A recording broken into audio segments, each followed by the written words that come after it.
When it was revealed that the girls were in diapers, things promptly went from bad to worse. "Well," said Jessica, "I see she has control over both of you now." "I need this," Megan reminded her. "And I chose this," said Carrie. "Sure you did. You'd better watch yourself," Ricard said jokingly to Stephen. "You could be next, young man." "Hey." He chuckled nervously. Ricard was more right than he could ever imagine. "Jess," Drew began, speaking in a pained, quavering tremble.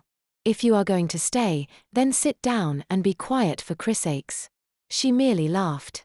"Sorry, Dad, but I stopped taking orders when I moved out."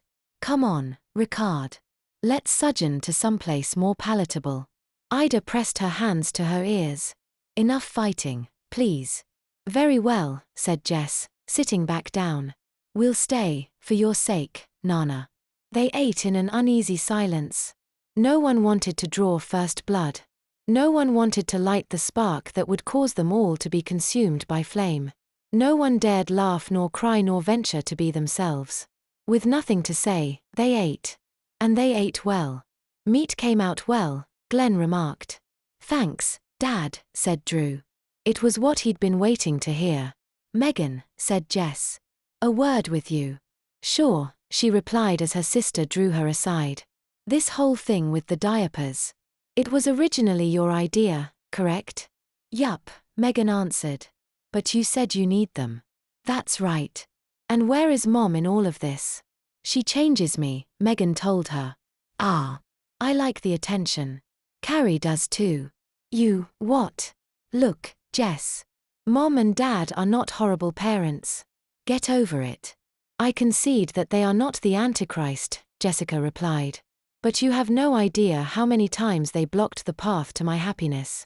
There are more important things than being happy all the time." "Like what?" "Being safe. Being cared for. Finding a balance, I guess." Jessica smiled. "Been reading philosophy, Meg?" "Nope." "Well, not since this class I had in the fall." "Then why the new perspective?" She shrugged. "I've been thinking a lot, getting input from a lot of different people." "Oh really?" "Yup. Friends, family. I talked to a counselor." "What about a spiritual advisor?" "Huh. There's a guy that Ricard and I go to," she explained. "Or, I suppose it can be a priest." "I never thought about that." They were interrupted by a high-pitched shriek. Whilst they were talking, Ricard had taken it upon himself to resume his feud with Carrie. "So," he said, contemptuous as ever, "my soon-to-be sister-in-law has now taken it upon herself, in her never-ending quest for an identity that she will likely never be able to hold on to regress. She now believes that by delving into a time in her past when things were more stable, she will gain stability in her current situation." "Am I warm so far?" Carrie remained mute and soured face. "Unfortunately," Ricard continued, speaking as if Carrie wasn't even there, "this attempt is both repugnant and puerile, not to mention short-sighted. What happens when it loses its flair, so to speak? Or when she becomes immersed too far?" This too failed to draw the desired response. "Hey Stephen. Do you get to change your big sister's diapers and boss them around?" "Rick," Carrie said at last. He rolled his eyes. "What?" She then leapt into his arms and planted a big, wet kiss on his cheek. "I love you," she whispered. "Gah. Get her off me," he screamed. Everyone began to laugh and Carrie climbed off of him triumphantly.